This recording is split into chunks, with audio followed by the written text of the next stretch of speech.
Is animation going to be Chinese moviegoers' next fluffle? To quote Zootopia 2, the word means pack or buddy in this animated film, and it has definitely found an audience with the Chinese. According to Box Office Mojo, Zootopia 2 earned nearly half of its global revenue so far from the Chinese market, out of a total of more than $1 billion globally. And it's not the only one. Within 2 days after its China release, Avatar 3 already raked in over $28 million, and that number is expected to rise rapidly. Not to mention, earlier this year, the Chinese animated film Ne Zha 2 has become the top-selling animated film in the world ever. Is this just a fad, or is it a longer-term trend emerging? Can this potentially transform the global film industry?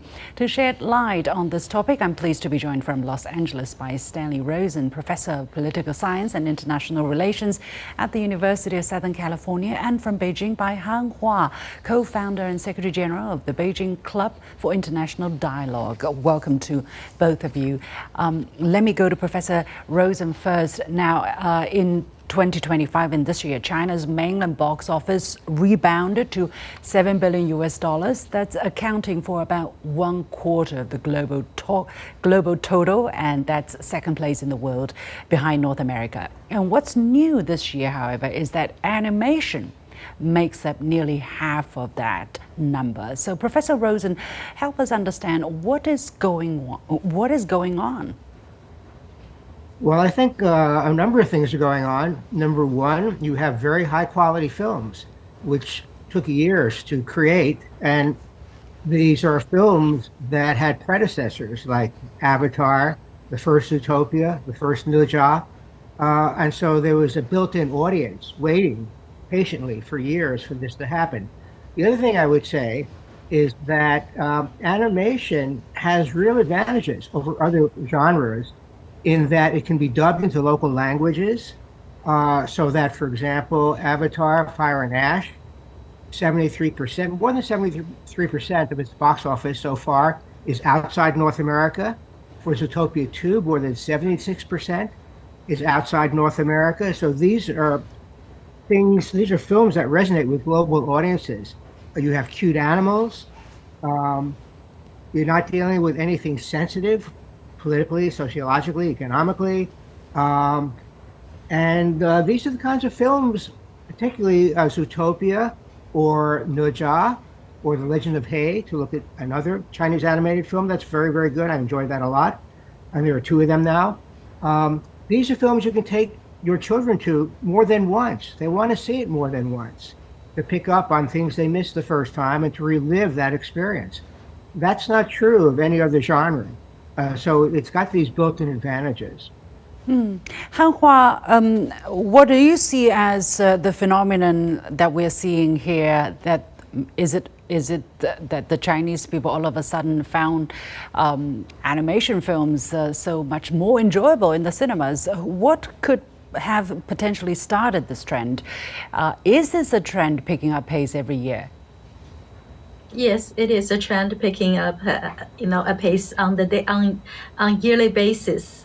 But first thing first, thanks for having me. I'm a huge fan of Zootopia, and when Avatar the first released many years ago, a decade ago, I was in News Corp China, so the parent company of 20th Century Fox. So I witnessed the whole process of the release and the marketing friends of the Avatar first. So I recognize that animation or Chinese film industry is growing on a very fast speed as a whole, and animation as a particular genre is picking up as a faster speed. This is because first, China has a great reservoir of animation stories like our folk tales from the culture, from the history. The second is that the new generation, which is going with the major moviegoer nowadays, has been educated, has been grown up with this animation industry from Hollywood, from Japanese animation film, from their childhood. So this audience contributes a great base of the nowadays audience, moviegoers. The third is that the animation is less political, less socially challenging, but can create a great story regarding the socially development, a person's growth, and the great storytelling.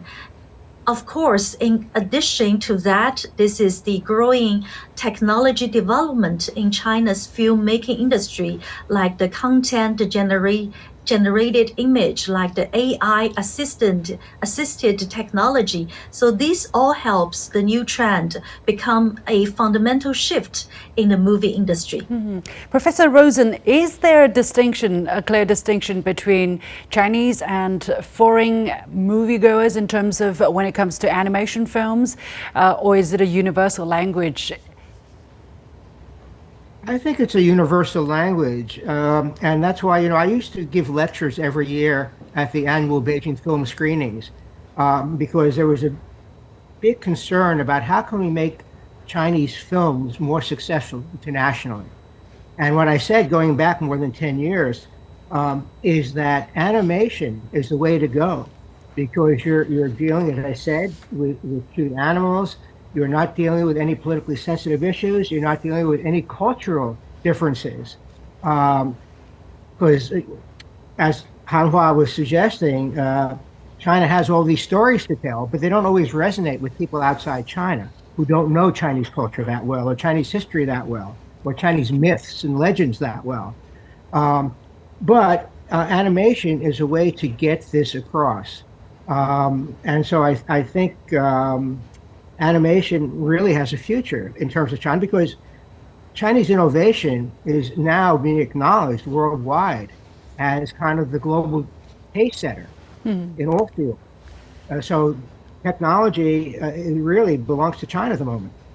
Well, we were just looking at images of Ne Zha 2, but again, I want to focus a little bit more on Zootopia 2. I saw it over the weekend with my son, and we both had a good time. I was really, again, I'm restless if I sit somewhere too long, but in that cinema, I was totally comfortable and enjoying myself. So it has made a big splash, as I was talking about, and China contributed nearly half of its global box office. According to Hollywood Reporter, the film surpassed $1 billion worldwide in just 17 days. At that point, it had earned about $260 million in North America, while China accounted for nearly half of the global total. So, Hanhua, what does this case reveal about the changing balance between North America and China in shaping global box office outcomes? Well, I think... Thanks for sharing your own Sorry, this is for Hanhua, yeah. Okay, sorry. Thank you. Thanks for sharing your personal experiences. I have to confess that what I did over the weekend is to review the Zootopia first, and then I reserve it, to do it with my family.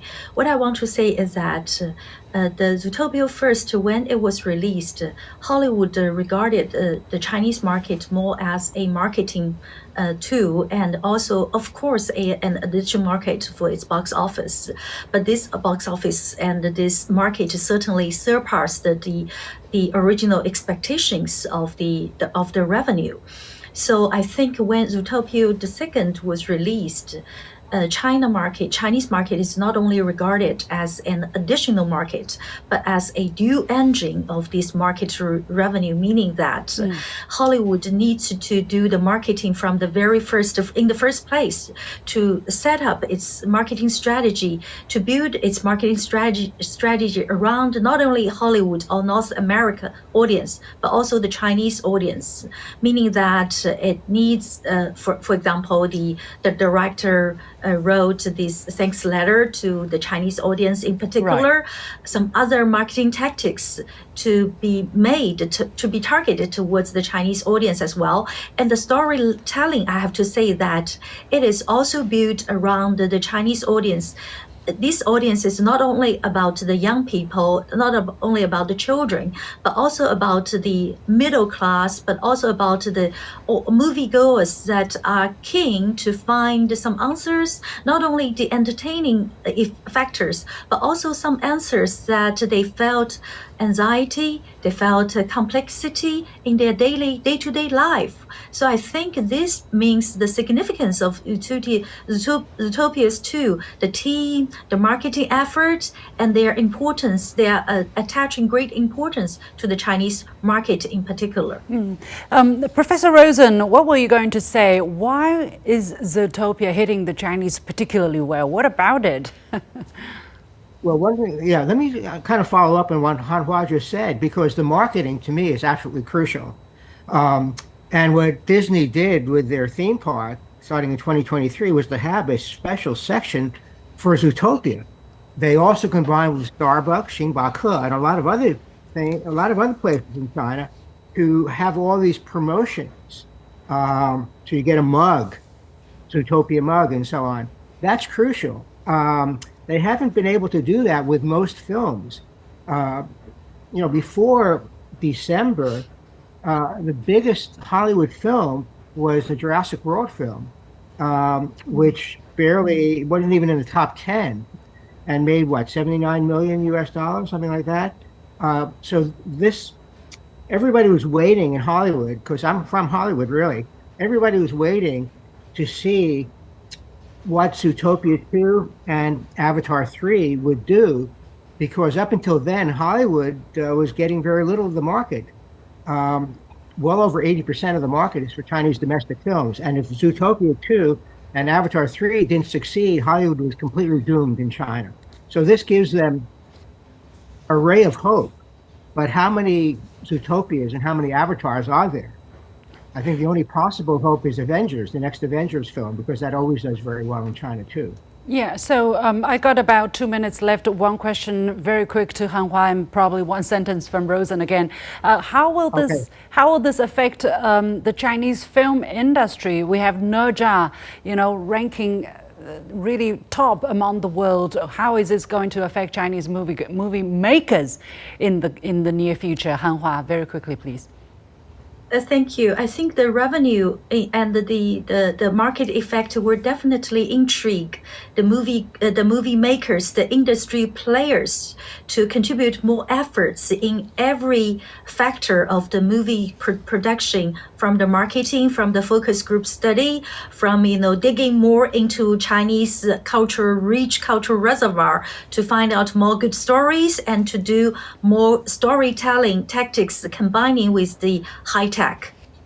And Professor Rosen, how might what has happened in China this year in terms of animation affect Chinese movie making in the future? Well, to me, the big issue was China getting their films seen in the global marketplace. They have no problem controlling the domestic market. That's a given.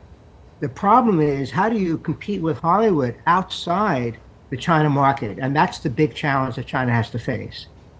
Any big keyword in your mind? Again, animation? Professor Rosen? Animation, I've been saying this for more than 10 years. Animation is the best option for China. All right, let's keep a close watch on the situation. But again, always a pleasure to go to the cinema, and it's refreshing to talk about cinema on this program. Many thanks to my guest, Hanhua, co-founder and Secretary General of Beijing Club for International Dialogue, and Professor Stanley Rosen, Professor of Political Science and International Relations at the University of Southern California. Thank you very much.